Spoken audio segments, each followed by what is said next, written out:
Hi students, 12th chemistry unit 4 D block எலமெண்ட்ஸோட general properties பார்த்துட்ருக்கோம். அதில் நம்ம இப்போ பார்க்குறது அயனைசேஷன் என்தால்பி அப்படின்னா என்னென்னு பார்க்க போகிறோம். அயனைசேஷன் என்தால்பின்றது நீங்கள் 11th ஆல்ரெடி ரீட் பண்ணியிருப்பீங்க. சின்ன ரீகால் பண்ணலாம். அயனைசேஷன் என்தால்பி அப்படின்னா பார்த்தீங்கன்னா ஜென்ரலாக ஒரு நியூட்ரலாக ஒரு ஆட்டம் இருக்கும். அந்த நியூட்ரலாக ஒரு ஆட்டம் அப்படின்னு பார்த்தீங்கன்னா இப்போ I'm taking general representation for I'm taking generally ஒரு மெட்டல் எடுத்துக்கிறேன். அந்த மெட்டலில் நான் ஒரு எனர்ஜி கொடுக்குறேன். அந்த எனர்ஜிக்கு பேர் E1 வச்சுக்கோங்களேன். அந்த எனர்ஜி கொடுத்ததுக்கப்புறம் அந்த எலக்ட்ரான்ஸில் இருக்கிற அவுட்டர்மோஸ்ட் ஆர்பிட்டால் அதுலேருந்து ஒரு எலக்ட்ரானை லாஸ் பண்ணணும். அந்த எலக்ட்ரானை லாஸ் பண்ணுறதுக்கு நான் கொடுக்குறேன்ல எனர்ஜி, அந்த எனர்ஜிக்கு பேர் தான் ionisation enthalpy or ionisation energy என்ன வேணால் சொல்லலாம். ஃபஸ்ட்டு நம்ம இப்போ பார்க்கணுன்னு பார்த்தீங்கன்னா you listen. First this is a nucleus, S orbital, P orbital, D ஆர்பிட்டால்னு வச்சுக்கோங்களேன். இப்போ இந்த இடத்துல ஒரு எலக்ட்ரான்ஸ் இருக்குது. அந்த எலக்ட்ரான்ஸை இப்போ நான் ரிமூவ் பண்ணணும். அதை ரிமூவ் பண்ணுறதுக்கு நான் அப்ளை பண்ணுற எனர்ஜி நான் கொடுக்குறேன். ரிமூவ் பண்ணி இந்த எலக்ட்ரான்ஸை லாஸ் பண்ணுறேன். அப்படி லாஸ் பண்ணுறல, அது லாஸ் பண்ணதுக்கப்புறம் நான் வந்து அயான்ஸாக மாறிடுவேன். அந்த நியூ ஆட்டத்தை தான் நம்ம என்ன சொல்லணும், அந்த எனர்ஜி தான் நம்ம என்ன சொல்லணும் அயனைசேஷன் எனர்ஜின்னு சொல்கிறோம். டெஃபினிஷனாக பார்த்தீங்கன்னா ionisation energy is defined as the minimum amount of energy required to remove a most loosely bounded electron from the valence shell of the isolated neutral gaseous atom in the ground state. அதுக்கு பார்த்தீங்கன்னா unit பார்த்தீங்கன்னா kilo joule per mole அப்படின்னு சொல்லுவோம். இந்த டெஃபினிஷனாக பார்த்தீங்கன்னா நியூட்ரலாக இருக்க ஒரு ஆட்டத்தில் வேலன்ஸ் ஷெல்லில் இருக்க எலக்ட்ரான்ஸை ரிமூவ் பண்ணுறதுக்கு நம்ம அப்ளை பண்ணுற எனர்ஜி தான் அயனைசேஷன் என்தால்பி அப்படின்னு நம்ம சொல்லுவோம். அயனைசேஷன் என்தால்பி இனிய பீரியடில் பார்த்தீங்கன்னா ஹையாக இருக்கும், அதாவது இன்க்ரீஸ் ஆகும். இனிய குரூப்பில் பார்த்தீங்கன்னா டிக்ரீஸ் ஆகும். அதுக்கு என்ன ரீசன் பார்த்தீங்கன்னா இன்ய பீரியடு அயனைசேஷன் என்தால்பி இன்ய பீரியடில் அயனைசேஷன் என்தால்பி பார்த்தீங்கன்னா இன்க்ரீஸாக இருக்கும். இன்ய குரூப்பில் பார்த்தீங்கன்னா அயனைசேஷன் என்தால்பி டிக்ரீஸ் ஆகும். அதுக்கு என்ன ரீசன் பார்த்தீங்கன்னா அட்டாமிக் சைஸ் தான் நம்ம ரீசனாக சொல்லலாம். நம்ம இப்போ டி பிளாக் எலமெண்ட்ஸ் பற்றி டிஸ்கஸ் பண்ணுறோம். டி பிளாக் எலமெண்ட்ஸில் as you move from left to right in a transition metal series, the ionization enthalpy is increases as accepted. அதில் கொஞ்சம் எக்ஸப்ஷன் கேஸ் இருக்குது. அயனைசேஷன் எனர்ஜி இன்க்ரீஸ் ஆகணும், பட் கொஞ்சம் exception gases இருக்குது. என்னென்ன கேசஸ்ன்னு இப்போ பார்க்கலாம். This is due to the increase in the nuclear charge corresponding to the filling of d electrons. Already atomic சைஸ்லேயே நம்ம பார்த்துருப்போம். Extra electrons centre to the D orbitals இருக்கிறப்ப அங்கே நியூக்ளியர் சார்ஜ் இன்க்ரீஸ் ஆகும்னு பார்த்துருப்போம். அப்போ இது one of the reason for exception case for ionisation எனர்ஜிக்கு இது ஒரு ரீசனாக இருக்கும். ஸோ நவ் இந்த ஃபிகரை பாருங்கள், இந்த டயக்ராம் பாருங்கள். இந்த டயக்ராமில் அயனைசேஷன் என்தால்பியோட எலமெண்ட்ஸ் 3D சீரீஸோட வேரியேஷனை கொடுத்துருப்பாங்க. அந்த 3D சீரீஸ் வேரியேஷனில் ஃபஸ்ட்டு பாருங்கள், the increase in the first ionization enthalpy with increase in the atomic number along a particular series is not a regular. இப்போ பார்த்தீங்கன்னா ரெகுலராக அது இன்க்ரீஸ் ஆகலை, கொஞ்சம் டிக்ரீஸ் ஆகுது, அப்புறம் இன்க்ரீஸ் ஆகுது. So the add of electrons enter the n-1d orbitals and the inner electrons act as a shielder and decrease the effective nuclear charge valence as a electrons. Yes, electrons வந்து n-1d orbital add ஆனவுடனே அந்த shielding effect என்ன ஆகுனா கொஞ்சம் degrees ஆகும். So எப்படி nuclear charge அங்கே அதிகமாக அயனைசேஷன் என்தால்பி வேல்யூ என்ன ஆகும், கொஞ்சம் ஆல்டர் ஆகும். So therefore it leads to variation in the ionisation energy values. இந்த அயனைசேஷன் எனர்ஜி வேல்யூஸ் பார்த்திங்கன்னா நமக்கு மேக்ஸிமம் டெக்ஸ்ட் புக்கில் கொடுத்துருப்பாங்க. டெக்ஸ்ட் புக்கில் வேரியேஷனாக பார்த்தீங்கன்னா the first ionization energy enthalpy of with increase in atomic number the particular series not a regular. எக்ஸாம்பிளாக பார்த்தீங்கன்னா ionization enthalpy value can be used for predict the thermodynamic stability.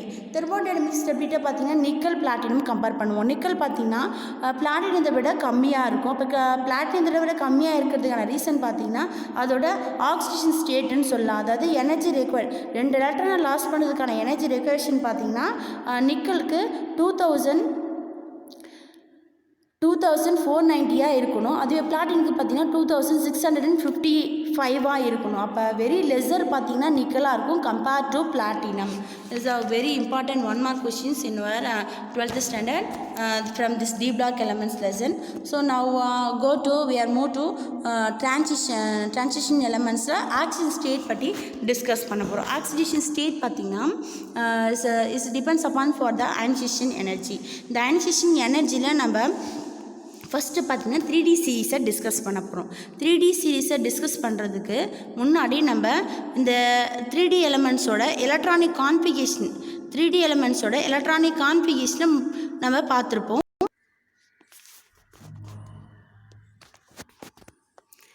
இந்த 3D எலமெண்ட்ஸோட electronic கான்ஃபிகேஷன் arrangement பார்த்திங்கன்னா scandium 21 to zinc 30 வரைக்கும் elements பார்த்துருக்கோம். Scandium 21 பார்த்திங்கன்னா atomic number 21, 4sல 2 electrons இருக்கணும், 3Dயில் 1 electrons இருக்கணும். இது similarly for up to 10 elements. அப்போ ஃபைனலாக ஸ்கேண்டியத்தில் 1 எலக்ட்ரான்ஸ் இருக்கும் 3D ஆர்பிட்டாலில், ஜிங்கில் 3D 10 எலக்ட்ரான்ஸ் இருக்கும். அந்த 3D 10 எலக்ட்ரான்ஸும் கம்ப்ளீட்டாக இருக்கும். அப்போ இந்த ஆக்சிஜன் ஸ்டேட்ன்றது எப்படி எதை பொறுத்து டிபெண்ட் ஆயிருக்குன்னா எலக்ட்ரான்ஸ் அரேஞ்ச்மெண்ட்டை பொறுத்து தான் டிபெண்ட் ஆகிருக்கும். மேக்ஸிமம் ஃபஸ்ட்டு எலக்ட்ரான் லாஸ் பண்ணுறதுக்கு நம்ம எந்த சப்ஷெல் எடுத்துக்கணும் பார்த்தீங்கன்னா s ஆர்பிட்டால் தான் இருக்கணும். s ஆர்பிட்டால் எப்பயுமே 2 எலக்ட்ரான்ஸ் இருக்கும். அந்த 2 எலக்ட்ரானையும் லாஸ் பண்ணதுக்கப்புறமா தான் இன்னர் சப்ஷெலுக்கு வரணும். அப்போ இன்னர் சப்ஷெல் பார்த்தீங்கன்னா ஃபஸ்ட்டு ஸ்கேண்டியம் பாருங்கள். ஸ்கேண்டியத்தில் இப்போ நமக்கு 2 எலக்ட்ரான்ஸ் இருக்குது. அந்த 2 எலக்ட்ரான்ஸை நம்ம என்ன யூஸ் பண்ணலாம் பாருங்கள். ஸ்கேண்டியத்தில் இப்போ நமக்கு 2 எலக்ட்ரான்ஸ் இருக்குது. அந்த இன்னர் எலக்ட்ரான்ஸ் பார்த்திங்கன்னா ஃபஸ்ட் இந்த 2 எலக்ட்ரான்ஸை கேன்சல் பண்ணுவோம். அதுக்கப்புறம் பார்த்தீங்கன்னா டி ஆர்பிட்டாலேருந்து எலக்ட்ரான்ஸை கேன்சல் பண்ணுவோம். அப்போ டி ஆர்பிட் எலக்ட்ரான்ஸை கேன்சல் பண்ணிங்கன்னா யூ ஹேவிங் ஸ்கேண்டியம் 3+ அயான்ஸாக கன்வெர்ட் ஆகும். Similarly the oxygen state is depends for electrons arrangement only. So now you can know only for electron arrangement in 3D series is very easy.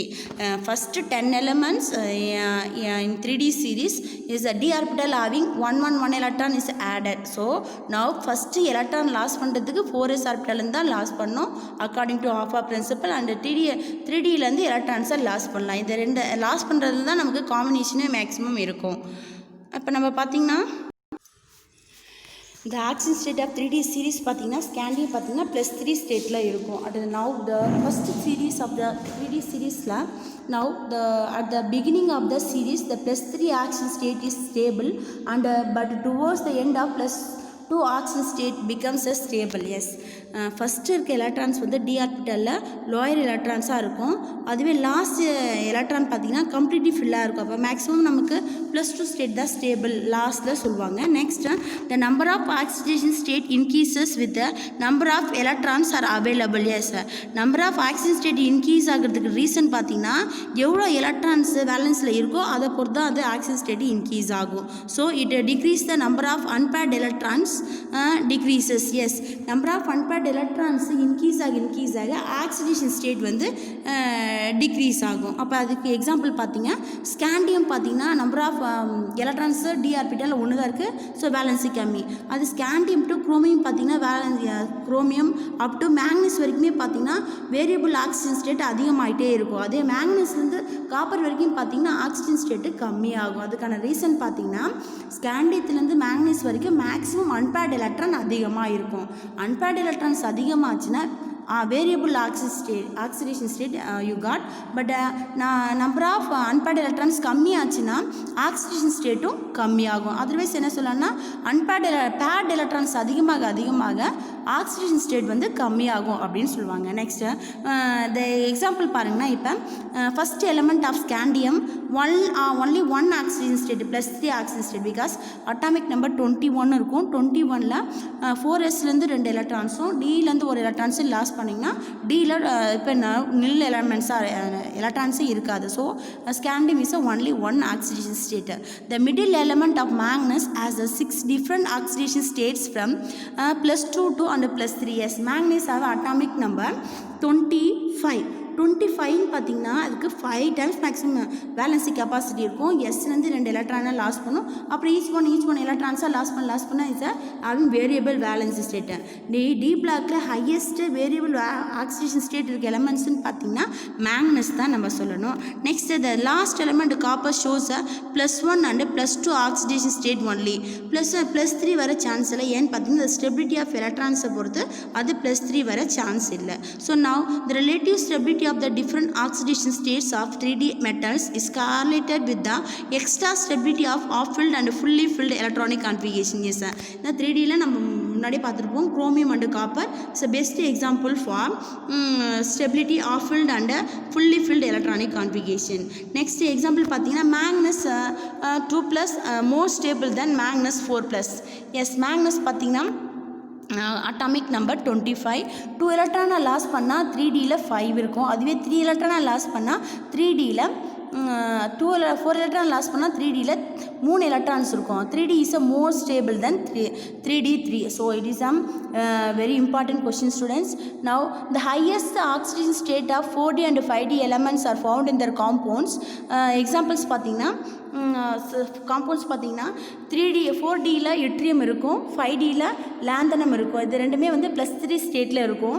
அதுவே பார்த்தீங்கன்னா very highest oxidation state பார்த்தீங்கன்னா +8 சொல்லுவோம். Ruthenium and osmium. அந்த ruthenium and ஆஸ்மியத்தோட higher electronic configuration electronegative எலமெண்ட்டோட combination ஆகிறப்ப நமக்கு என்னென்ன காம்பவுண்ட் காம்பினேஷன் கிடைக்கும் பார்த்தீங்கன்னா ruthenium O4 and osmium O4 and tungsten WCl6. They're the combination of the higher elements. So now generally is going down a group, the stability of the higher oxygen state increases while that of the lower oxygen state is decreases. Yes sir. Stability increase ஆக lower oxygen state ரொம்ப decrease ஆகும். So copper is a unique in 3D series having a stable one oxygen state. Copper வந்து ரொம்ப தனித்து இருக்கும். +1 ஸ்டேட்டில் தான் இருக்கும். +1 ஸ்டேட்டில் தான் அது மோர் ஸ்டேபிளாக இருக்கும். இந்த +1 ஸ்டேட் பார்த்தீங்கன்னா in between the +2 and 0 oxygen ஸ்டேட்டுக்கு நடுவில் இருக்கும். Very important. எல்லா டாபிக்ஸோட இந்த டாபிக்ஸ் ரொம்ப இம்பார்ட்டன்ட் ஸ்டூடெண்ட்ஸ். ஆக்சிஜன் ஸ்டேட்டில் நல்லா டீப்பாக ரீட் பண்ணுங்கள். Very very very important questions, 1 mark questions here students. Thank you students.